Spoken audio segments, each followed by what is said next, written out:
Look at the diagram that I've given you, and I've left out so many details for obvious reasons because it's a document that is going to be exposed to the public. If you look at the protection of the Deputy President in terms of its infrastructure, is a multi-layered endeavor. The layer that is critical to us is the inner layer, which is essentially the core security ecosystem for His Excellency the Deputy President. And this is occupied by the Presidential Escort Unit. Currently, His Excellency the Deputy President has got 74 officers, that layer, who provide 24/7 protection of His Excellency the Deputy President.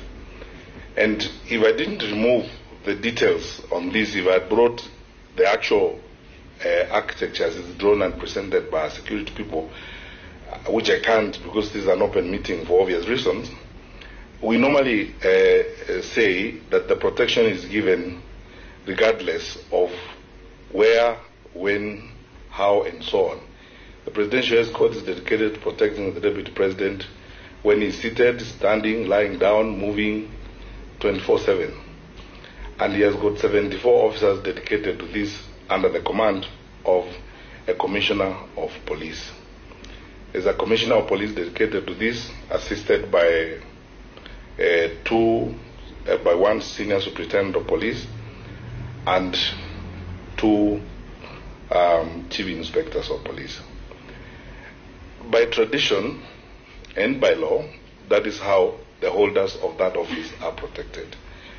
Mr. Chairman, I have taken the trouble to demonstrate to you, because I went back to the records, and if you look at the document you have marked Annex 2, I have taken the trouble to demonstrate to you that the holders of that office have been protected before from that unit.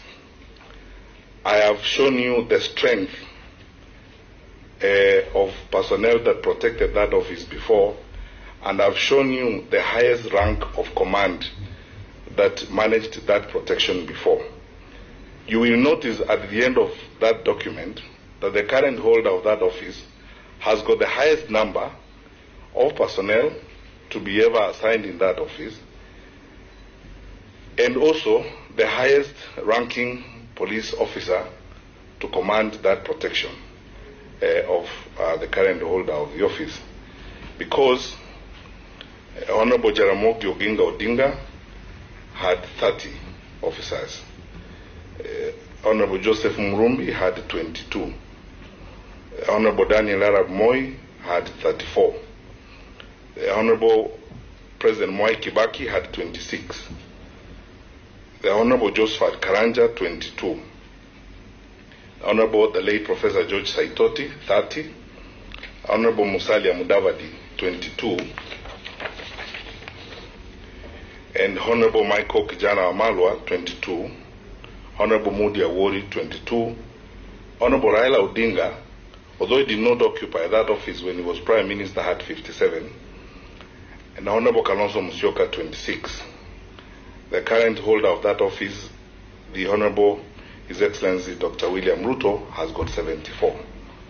And you notice that throughout the period, the highest ranking officer protecting that office was a Chief Inspector. But in the current case, we have a Commissioner of Police, we have a Senior Superintendent of Police, and 2 Chief Inspectors commanding this unit.